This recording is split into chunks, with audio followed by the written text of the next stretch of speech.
Hello, my dear friends, and welcome to my reflection on Luke chapter 10 and the interaction between Martha, Mary, and Jesus. And it's lovely to have you here.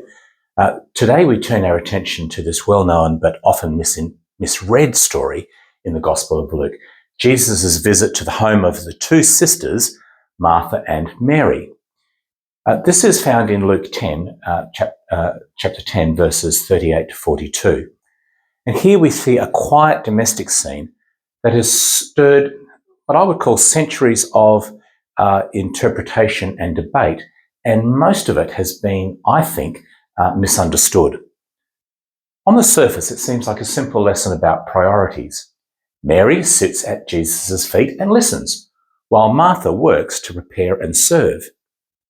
Jesus seems to praise Mary's choice, and Martha's choices seems to be gently corrected. But what if there's more going on here? And so today I want to explore the aspects of discipleship embodied by both Martha and Mary, because I believe both of these women are exhibiting very valid and very good models of discipleship. And I've also wanted to reflect on this. Most commentators are done through the lenses of men. And so I think there's a bias there. I think there's a gender bias there. So I've had a look at Amy Jill Levine. Amy Jill Levine, I want to encourage you is to look at her work. She's a Jewish New Testament scholar. She's an Orthodox Jew who actually writes on the New Testament and lectures at Christian seminary, at a Christian seminary in the US. And she invites us to reread scriptures with fresh eyes, and especially with Jewish eyes. And I think her emphasis, both as a female and as a Jewish female, is really, really helpful in looking at this passage. This text, as we'll find, is not about pitting contemplation against action or spiritual devotion against service. Instead, I think it's about the breadth of discipleship and the hope that Jesus calls and affirms each and every one of us, not just to those who conform to narrow expectations. But before diving into the passage, let's consider where it's placed. Just before this episode, Jesus told the parable of the Good Samaritan. That's what we reflected on last week, wasn't it? Last Sunday in church. The Good Samaritan, a story that exalts active compassion, going, doing, serving. Then suddenly the focus shifts to this quiet living room in Bethany where one woman serves and another listens. Luke is up to something here. The Good Samaritan and the story of Mary and Martha are not in tension, but they are in conversation with one another. One shows discipleship in action, the other in attention. Both are essential and both are valid. First of all, Martha, she is the faithful host, isn't she? In verse 38, we read that Martha welcomed him, that's Jesus, into her home. That sentence alone reveals her leadership and agency. She is the head of the household, a role of honour and responsibility. And in a patriarchal society, to be named as such in Scripture is significant. She is doing what Jewish tradition expects, practicing hospitality, which is a core virtue in Jewish life. She's preparing a meal, serving her guest. These are sacred acts. And in many ways, she is doing exactly what the Good Samaritan just modelled, care in action. But Martha is also burdened. She was, we read, distracted by many tasks. She becomes anxious, irritated, perhaps even resentful, who knows? And she approaches Jesus not in anger, but in honesty. Lord, do you not care that my sister has left me to do all the work by myself? Tell her to help me. And here, many sermons, and I include my sermons in the past on this, and some traditions cast Martha as the spiritual foil to Mary, who is the lesser disciple, the distracted one. But that, I've discovered, is a misreading, which I want to correct here today. As Amy Jill Levine points out, the problem is not Martha's service. The Greek word that is used here, diakonia, is the same word for ministry. Martha is not just cooking, she's engaging in what would later become the model for Christian leadership. Think of Stephen, for example, in Acts 6, appointed this kind of ministry of service. The issue is not her activity, it's her anxiety. And this is an important difference. Jesus doesn't criticize her service. He speaks to her worry. Martha, Martha, you are worried and distracted by many things. Note that? It's her distraction. It's not what she's doing, it's her distractions, it's her anxieties. His words are tender, not condemning. He's not saying, stop serving. He's saying, let go of the pressure to do it all. Martha's discipleship is affirmed, but it's being gently reorientated from anxious service to attentive presence. I tell you, that's a really important difference, and it's something that each of us need to reflect upon each and every day. What are we anxious about?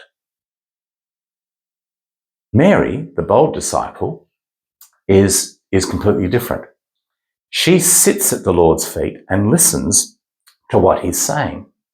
And this is a radical image. To sit at the feet of a rabbi was the posture of a disciple, typically reserved for men in Jesus' day. Mary isn't just enjoying story time, she's taking up the position of a student, an apprentice. She is learning Torah from a teacher. And this is a bold act of inclusion, and Jesus affirms it.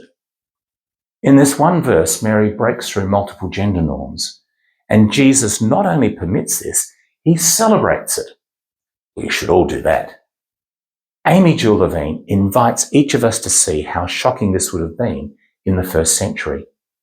A woman taking the posture of a disciple, claiming her place in theological learning, would have raised eyebrows.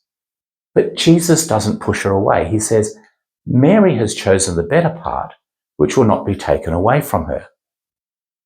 Not the only part, not the best part, the better part. Perhaps better for that moment, for that person, and for that context. Levine reminds us that Jesus is not rejecting Martha's work. He is simply affirming that Mary's choice to sit, to learn, to grow in knowledge is also valid.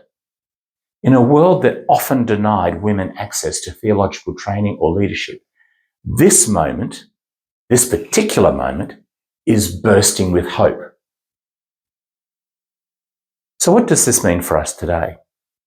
Well, too often this passage has been used to valorize one kind of Christian life: contemplative, quiet, interior, and to dismiss another: active, busy, pragmatic.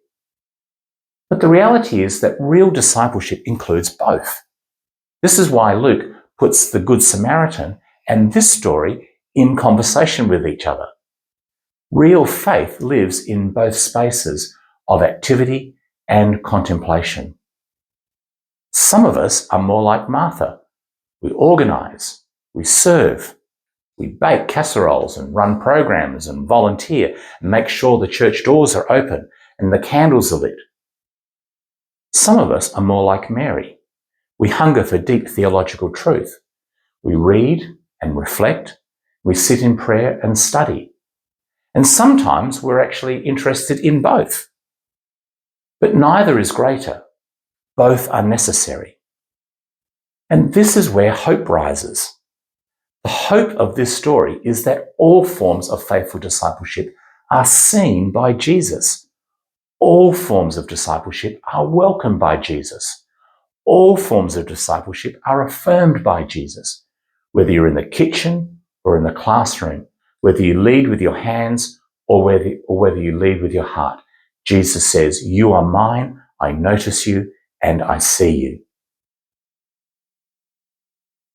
Interpreters like Levine help us to rescue this story from centuries of narrow interpretation.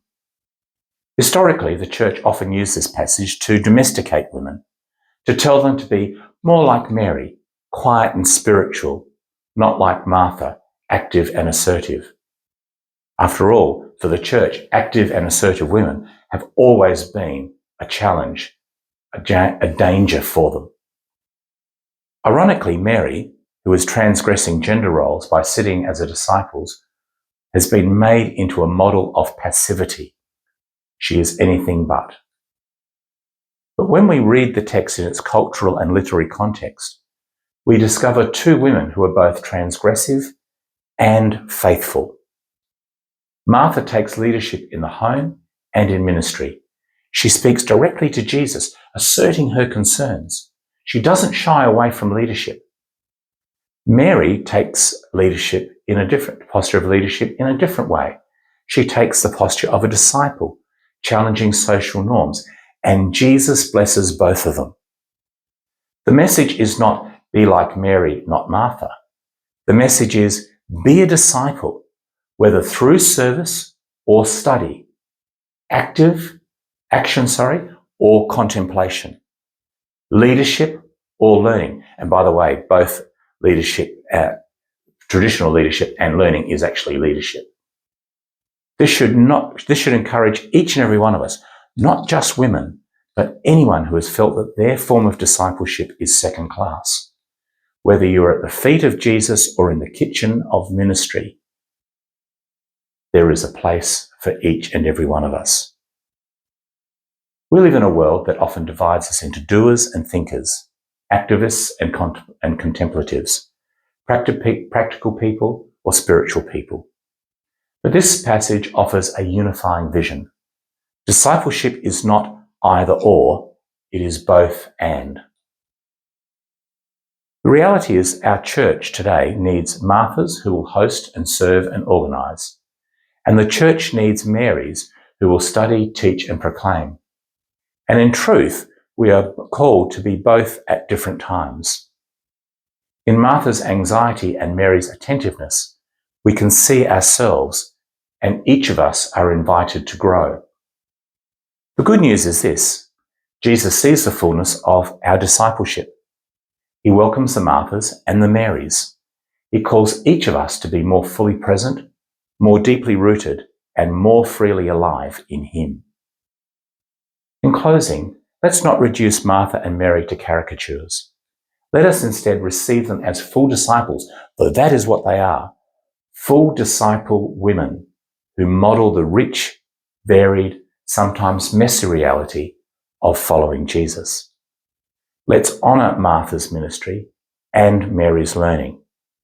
Let us resist the temptation to divide service from study or action from attention.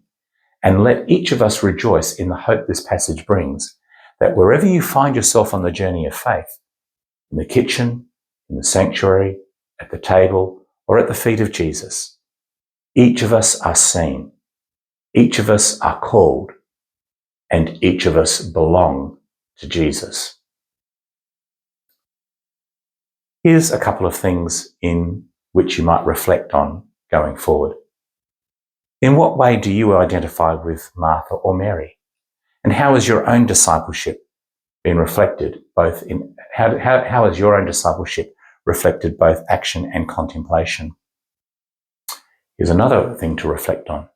Have you ever felt that your gifts in the church were undervalued or overlooked?